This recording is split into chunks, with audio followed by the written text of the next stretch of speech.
तो last lecture में हमने देखा कि कैसे इलेक्ट्रिक मोटर वर्क करता है, कैसे उसके कंस्ट्रक्शंस हैं, उसके पार्ट्स क्या क्या हैं, उस पार्ट्स के जो काम है, जो वर्किंग है, वो कैसे हैं।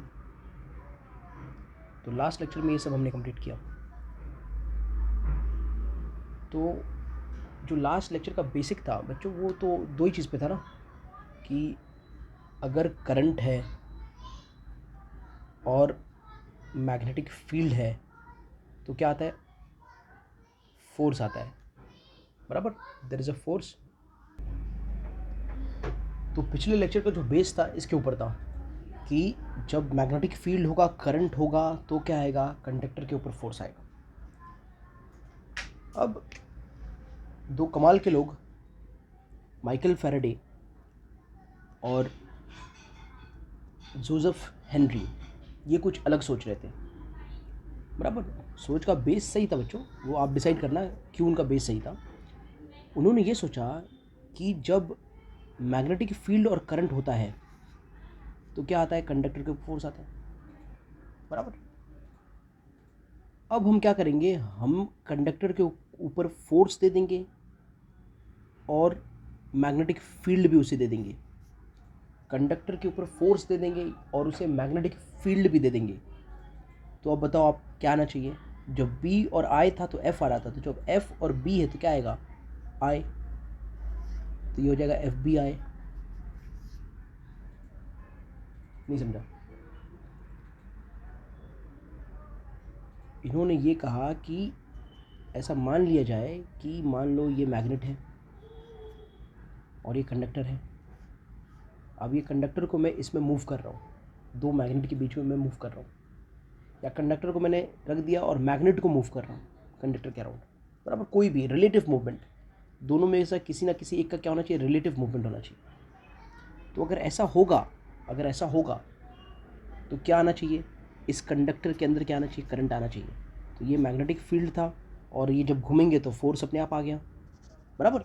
मैग्नेटिक फील्ड तो है और जब घूमेगा तो क्या आ गया, फोर्स आ गया। मूवमेंट होगा तो फोर्स आ गया, मैकेनिकल फोर्स आ गया। तो क्या आना चाहिए, फिर क्या आना चाहिए, करंट आना चाहिए। किस में आना चाहिए, कंडक्टर में आना चाहिए। ये बेसिक्स था माइकल फैराडे और जोसेफ हेनरी का, ठीक है। And they were man of strong determination. वो इंडिपेंडेंटली दोनों जान ये एक्सपेरिमेंट को बहुत टाइम से परफॉर्म कर रहे थे और they were successful in explaining this as well. तो ऐसी प्रॉपर्टी जिसके अंदर मैग्नेट और फोर्स की वजह से करंट आए, इसे हम कहते हैं इलेक्ट्रोमैग्नेटिक इंडक्शन। ओके, तो हम लोग स्टार्ट करने जा रहे हैं अब इलेक्ट्रोमैग्नेटिक इंडक्शन। और इस इलेक्ट्रोमैग्नेटिक इंडक्शन ने बर्थ दिया बड़े बड़े जनरेटर्स को। और फाइनली जो हमारा इलेक्ट्रिसिटी के साथ जो उसके प्रोडक्शन को लेके बहुत बड़ा चैलेंज था, वो कुछ हद तक बहुत सॉल्व हो गया जब ये बड़े बड़े इलेक्ट्रिक जनरेटर्स बन गए। तो इनफैक्ट जितने भी हाइड्रो इलेक्ट्रिक पावर स्टेशन में जितने भी जनरेटर्स हैं, वो सब का डेवलपमेंट इस आइडिया के बाद ही हुआ था। तो हम लोग अब जो स्टडी कर रहे हैं इलेक्ट्रोमैग्नेटिक इंडक्शन, ये जनरेटर की बेस है। मतलब ये बेसिक्स है कि किस तरह से जनरेटर बने थे और किस आइडिया पर आधार थे। तो आइडिया आपको समझ में आ गया। तो पहले जो साइंटिस्ट थे उन्होंने डिस्कस किया भाई कि जब एक करंट कैरिंग कंडक्टर होगा, यानी करंट होगा, और उसको हम मैग्नेटिक फील्ड में प्लेस करेंगे, तो उस करंट कैरिंग कंडक्टर पर एक फोर्स आएगा जिसकी वजह से, मैकेनिकल फोर्स होगा जिसकी वजह से वो मूव करेगा। तो अब इन लोगों ने ये सोचा कि भाई, और इस सोचने का अलग अलग तरीके, बहुत सारे अलग तरीके हैं कि चलो ठीक है, हम कंडक्टर को या मैग्नेट को फोर्स दे देते हैं, यानी फोर्स दे देते, वहाँ पर फोर्स दे दिया और मैग्नेटिक फील्ड दे दिया। तो फोर्स दे दिया और मैग्नेटिक फील्ड दे दिया, पर इस बार कंडक्टर में करंट नहीं बह रहा था। तो वो फोर्स और मैग्नेटिक फील्ड की वजह से क्या आना चाहिए, करंट आना चाहिए, क्योंकि करंट और मैग्नेटिक फील्ड की वजह से फोर्स आ रहा था। तो फोर्स और मैग्नेटिक फील्ड की वजह से क्या आना चाहिए, करंट आना चाहिए। ये इनके आइडिया का बेस था। तो डिफाइन कर लेते हैं किस तरह से हम इलेक्ट्रोमैग्नेटिक इंडक्शन को डिफाइन करने वाले हैं। So it is the production of electricity from magnetism, that is called electromagnetic induction, ठीक है। जो करंट मिलता है हमें उसे हम कहते हैं भाई इंड्यूस्ड करंट, बराबर। ये कोई करंट का सोर्स नहीं है, ये किसी एक ऑल्टरनेटिव सोर्स, एक फॉल्स सोर्स से हमें मिल रहा है। तो जब भी कोई एक फॉल्स सोर्स से मिलता है तो हम क्या कहते हैं भाई, इंड्यूस्ड हुआ है, बराबर। वहाँ पर कोई कोई उसका बेस नहीं था, क्या का करंट का कोई सोर्स नहीं था, लेकिन फिर भी वहाँ से हमने ले लिया इस चीज़ को, तो हम कहेंगे भाई ये इंड्यूस हो चुका है। तो the current produce is called the induce current. जो इलेक्ट्रोमैग्नेटिक इंडक्शन में करंट मिलता है उसे हम इंड्यूस्ड करंट कहते हैं, बराबर। इंड्यूस्ड करंट को समझने के लिए एक एग्जांपल और ले लेते हैं। मान लेते हैं ये मैग्नेट है और ये कॉइन है, बराबर। तो ये मैग्नेट से मैंने कॉइन चिपका दिया और इस कॉइन को मैंने एक और कॉइन चिपका दिया, तो ये मैग्नेट से ये कॉइन चिपक जाएगा और इस कॉइन से एक और कॉइन आराम से क्या होगा, चिपक जाएगा। तो क्या हो गया, इस कॉइन ने इस मैग्नेट से क्या किया है, मैग्नेटिज्म के प्रॉपर्टी को इंड्यूस्ड किया है और ये खुद क्या बन चुका है, एक मैग्नेट बन चुका है। तो वो मैग्नेट जो ये कॉइन है दूसरे कॉइन को भी क्या कर पा रहा है, चिपका पा रहा है। तो ये ऐसे प्रोसेस को बोलते हैं हम क्या, induction. So the current which is produce is called induced current. The phenomenon of electromagnetic induction was discovered by the British scientist Michael Faraday and the American scientist Joseph Henry somewhere in 1831, and they were separately performing experiments on this. ये थोड़ा knowledge लेना ज़रूरी है, हमारे text book में इनके बारे में मेंशन नहीं है, लेकिन फिर भी जानना ज़रूरी है। Electromagnetic induction process has led to construction of generators for producing electricity at power station। और इससे हमको क्या पता चला है, तो भाई हमने क्या बना दिया इससे, इस आइडिया से हमने जनरेटर्स बना दिए।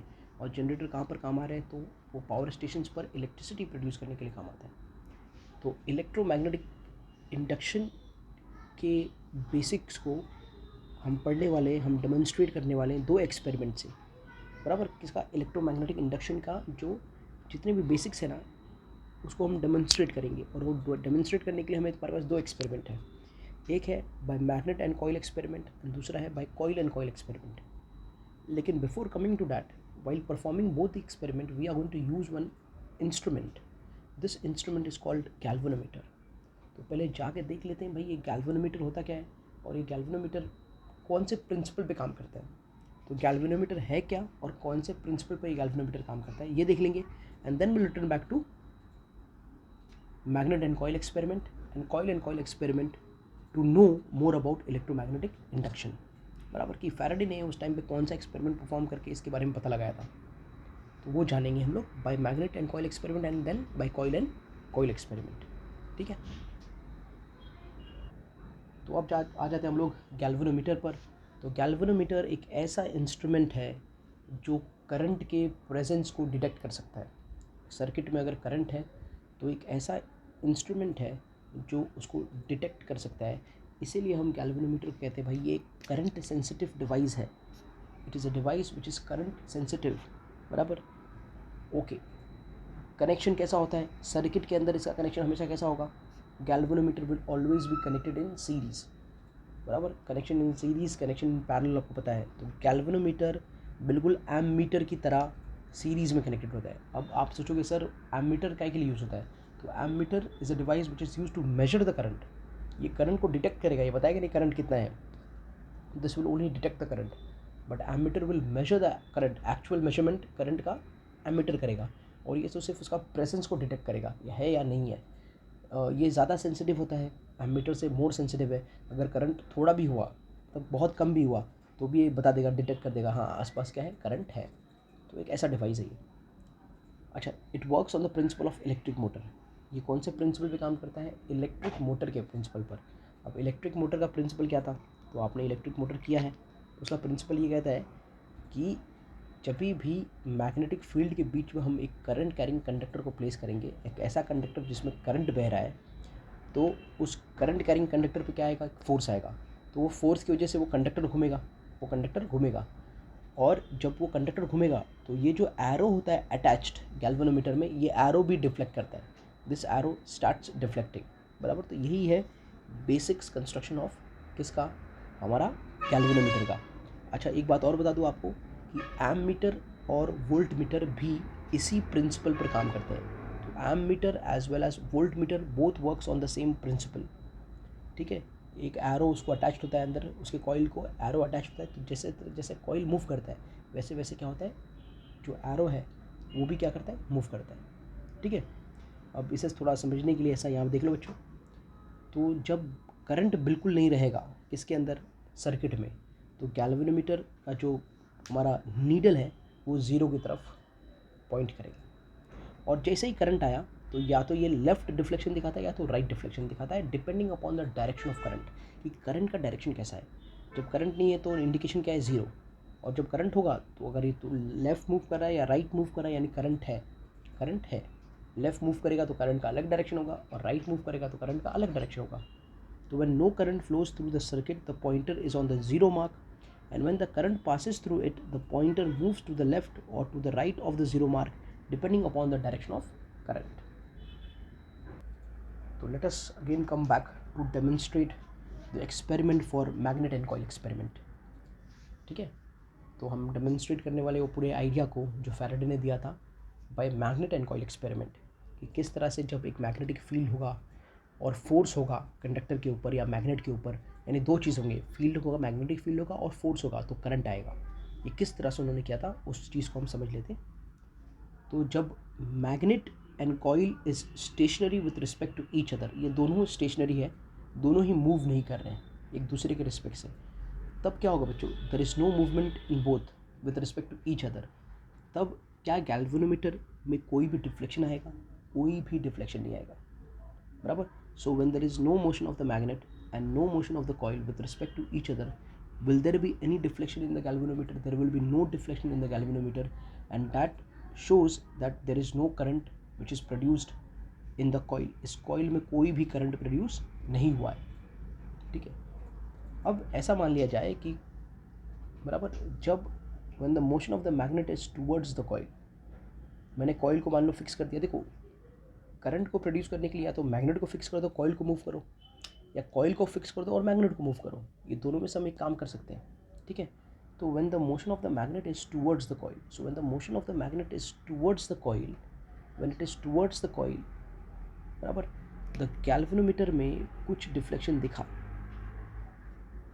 ये जो ज़ीरो मार्क था उस ज़ीरो मार्क को हट के कुछ डिफ्लेक्शन दिखा, और गैल्वेनोमीटर में कुछ डिफ्लेक्शन दिखा, इसका मतलब क्या हुआ, इसका मतलब कुछ ना कुछ करंट आया है, किसके अंदर, सर्किट के अंदर, कॉइल के अंदर कुछ ना कुछ करंट फ्लो हुआ है कॉइल के अंदर। तो ये उन्होंने नोटिस किया, किसने, माइकल फैराडे। दूसरा उन्होंने देखा कि भाई when the motion of the magnet is away from the coil, जब इसी मैग्नेट का मोशन पहले टुवर्ड्स था, अब ये कॉइल से दूर जा रहा है, तो जब ये कॉइल से दूर जा रहा है तो देखो इसमें डिफ्लेक्शन ये साइड में था, यानी left hand side to the zero mark. Now the deflection came to the other side, that is right hand side of the zero mark, when the same magnet was going away from the coil, यानी जो current produce हुआ रहेगा उसका direction कैसा होगा बच्चों, उसका direction पहले वाले का उल्टा डायरेक्शन होगा, तभी इसके अंदर जो डिफ्लेक्शन हुआ वो उल्टा हुआ कंपेयर टू पहले वाला, ये हमारा ज़ीरो मार्क था, ठीक है। This happens now, why this happens, this is explained at the end, but I will explain at the same time. Just see, ये हमारा कॉइल है और ये मैग्नेट है, तो मैग्नेट के अराउंड क्या बच्चों, मैग्नेटिक फील्ड है, ठीक है। तो जब दोनों स्टेशनरी है तो क्या कॉइल के अराउंड, दोनों एक जगह पर ना, तो जब ये मूव ही नहीं कर रहा है तो क्या कॉइल के अराउंड मैग्नेटिक फील्ड में चेंज आएगा, ये जो मैग्नेटिक फील्ड है क्या वो बार बार चेंज होगा उसके अराउंड, नहीं होगा। इसका बेस क्या था वो फिर से बता दो, देखो सुनो,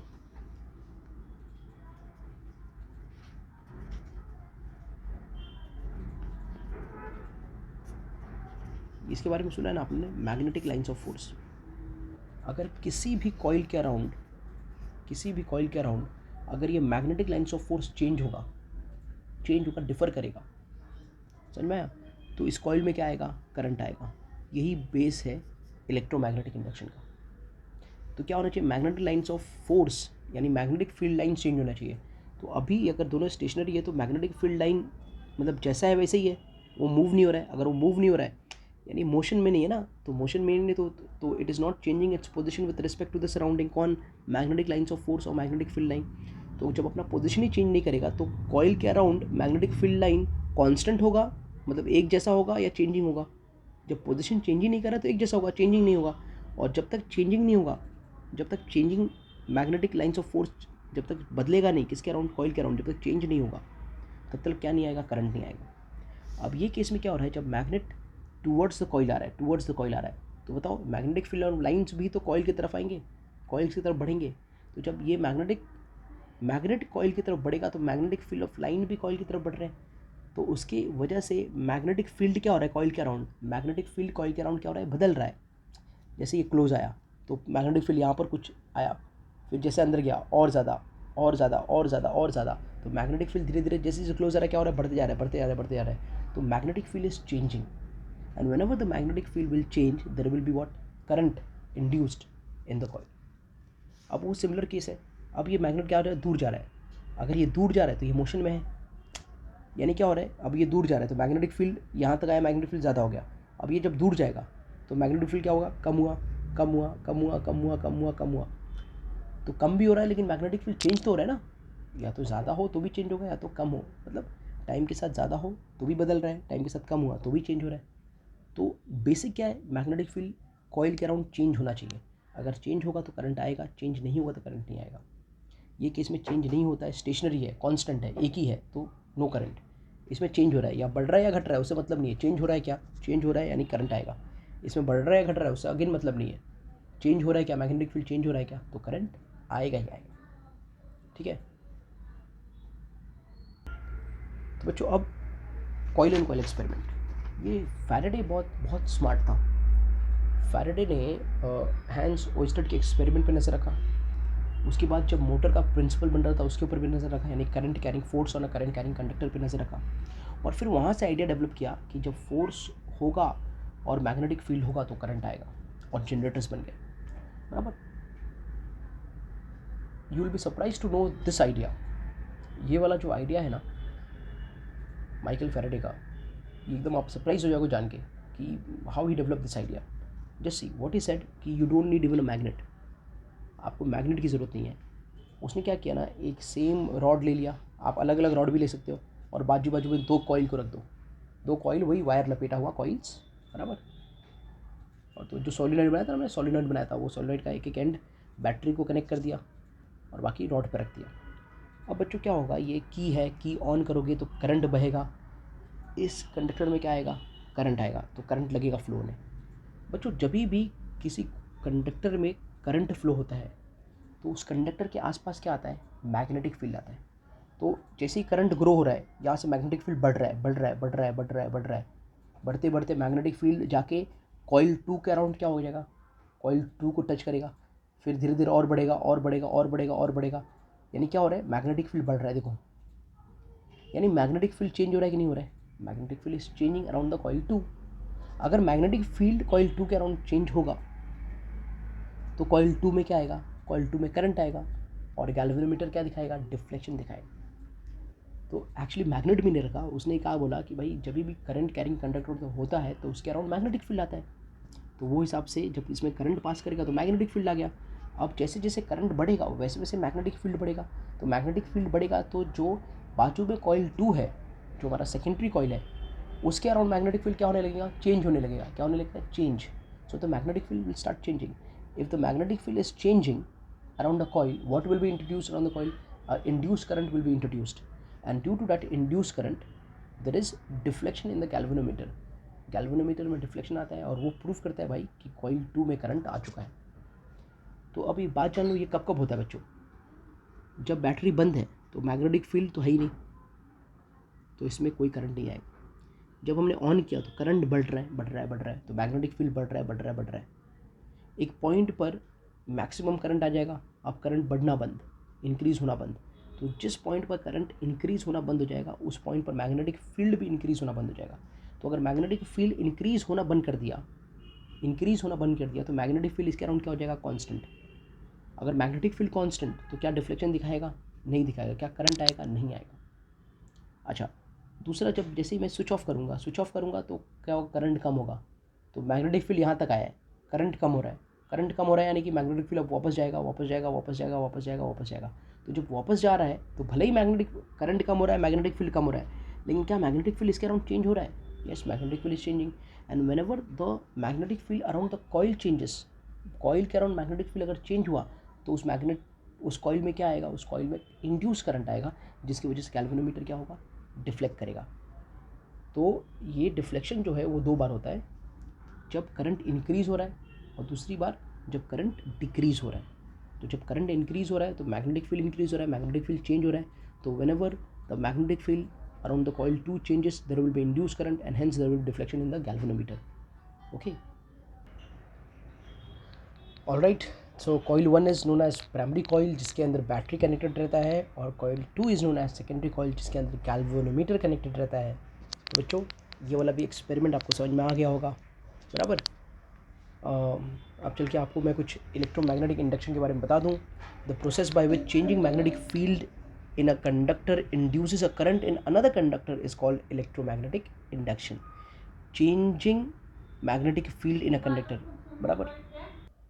So the process by which changing magnetic field in a conductor, तो प्राइमरी कंडक्टर में चेंजिंग मैग्नेटिक फील्ड होगा, उसके वजह से सेकेंडरी कंडक्टर में क्या आएगा, इंड्यूस करंट आएगा। इसी चीज़ को हम क्या बोलते हैं, इलेक्ट्रोमैग्नेटिक इंडक्शन।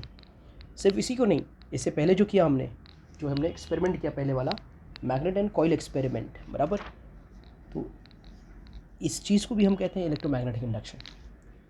तो the production of electric current by moving a magnet with respect to coil और moving a coil around a fixed magnet is also the case of electromagnetic induction, बराबर। तो जब आप इलेक्ट्रिसिटी प्रोड्यूस कर रहे हो magnet को मूव करके विद रिस्पेक्ट टू कॉइल, या कॉइल को मूव करके विद रिस्पेक्ट टू मैग्नेट, बराबर, यानी रिस्पेक्टिव कोई ना कोई मूवमेंट होना चाहिए किसी में, उस केस को भी हम कहते हैं क्या, इलेक्ट्रोमैग्नेटिक इंडक्शन। तो after performing a large number of experiment, Faraday and Henry made following observation about electromagnetic induction. बहुत सारे एक्सपेरिमेंट परफॉर्म करने के बाद फैराडे और हेनरी ने कुछ कंक्लूजन लिया इलेक्ट्रोमैग्नेटिक इंडक्शन के बारे में। उन्होंने क्या कंक्लूड किया, a current is induced in a coil when it is moved और rotated relative to fix magnet. Current कब आएगा कॉइल के अंदर, जब वो कॉइल मूव हुआ है या रोटेट हुआ है with respect to fix magnet, या तो वाइस वर्सा क्या होगा, या तो एक magnet with respect to coil move हो रहा है या रोटेट हो रहा है, तभी भी क्या आएगा, करंट आएगा।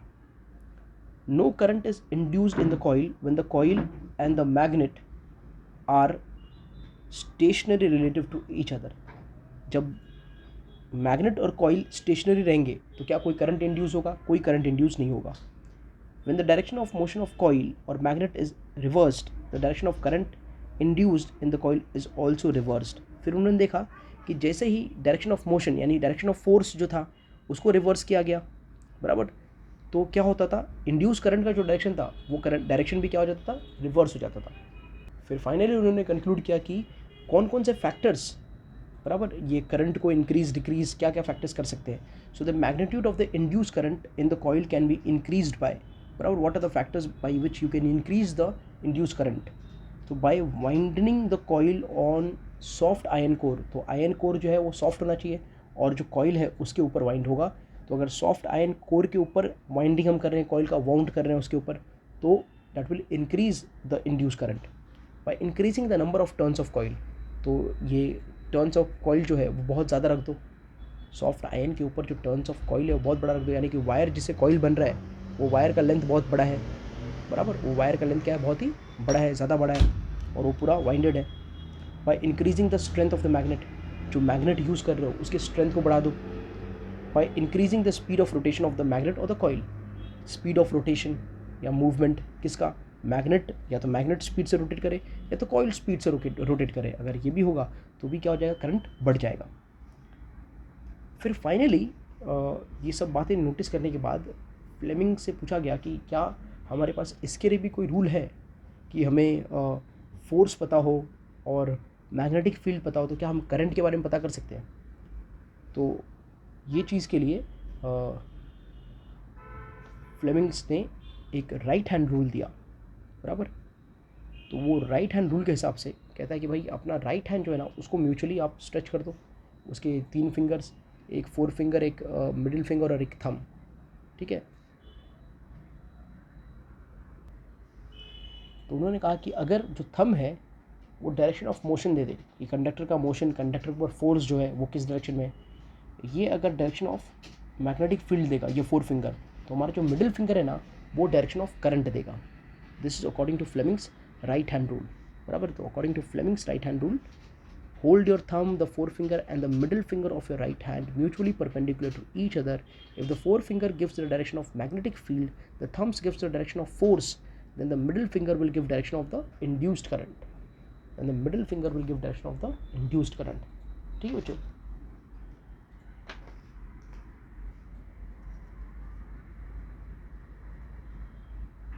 So here we have, ये आप देख सकते हो, ये करंट है, ये हमारा मैग्नेटिक फील्ड है और ये हमारा फोर्स है.